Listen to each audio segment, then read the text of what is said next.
Ma'am, you earlier mentioned in an interview na you are, ma'am, para iterate na lang yung comment nyo regarding the call for some senator judges to inhibit, specifically those daw po na who you endorsed in the 2025 midterm elections. Okay. Hindi kasi tayo pwede magpa-inhibit ng mga tao, ng mga senators, hindi kasi tayo pwede magpa-inhibit ng mga senator judges based on bias. Dahil ang posisyon lang naman ng isang tao is you are for or against, Inday Sara, no? Kung ganun ang ating basehan sa inhibition, ay dapat din natin ipa-inhibit ang mga senators na meron ding bias against Sara Duterte, no? Tulad na lang ni Senator Risa Ontiveros na in a public speech, sinabi niya na kailangan talaga, ano ba term na ginamit? Kailangan burahin or kailangan wasakin, kailangan sirain, gibain ang pamilyang Duterte. So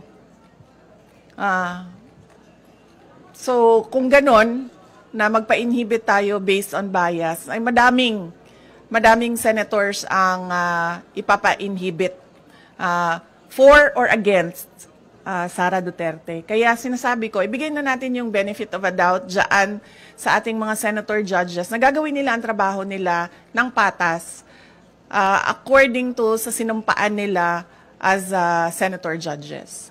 Follow-up question. The Makati Business Club and other business groups are urging the Senate to continue your impeachment trial, to convene your impeachment trial. Sabi nila, it will show accountability, it will boost investor confidence. Your response to that call of the business sector?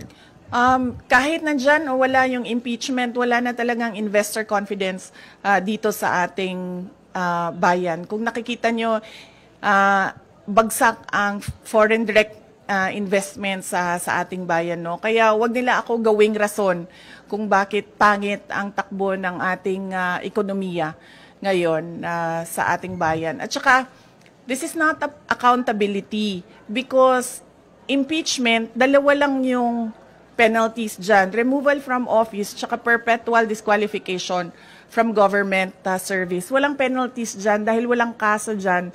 Ang impeachment ay removal process ng isang impeachable officers. Kung gusto talaga nila ng accountability, ay mag-file ng mga kaso dyan sa mga korte. Alam naman natin at alam naman nila na yung mga pirma ng mga congressman, unang-una, hindi nila binasa yung articles of impeachment. Pangalawa, marami sa kanila ang tumanggap ng budget o pera kapalit ng kanilang signatures. In fact, madami sa kanila ang umamin na may kapalit yung kanilang pagpirma doon sa articles of impeachment. So if we are to talk about accountability by business groups, dapat questionin din natin kung paano ginawa yung articles of impeachment at paano pinasa yung articles of impeachment papunta doon sa Senado. Okay. Any more questions regarding the impeachment matter? Sir?